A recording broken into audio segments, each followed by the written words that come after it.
काढा काका. अगं छे ग छे छे छे छे छे. डॉक्टर कशाला पाहिजे? त्या केमिकलच्या गोळ्यांचा काही उपयोग नसतो.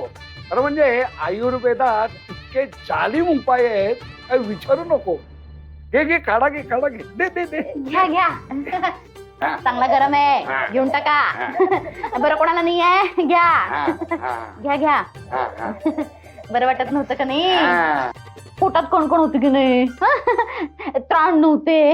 घ्या घ्या, बरं वाटत पाहिजे की नाही? घ्या. एका दमात सगळा काढा संपवून टाक. एकदम हो. असं यायला हे जा थोडासा असतोच. घ्या, काही होत नाही. अगं पी ग पी. काय मरत नाहीयेस तू. आणि समजा मेलीस तरी मी आहे ना, संजीवनी बुटीनं तुला परत जिवंत करीन मी. पी पी, तू काढा पी पी.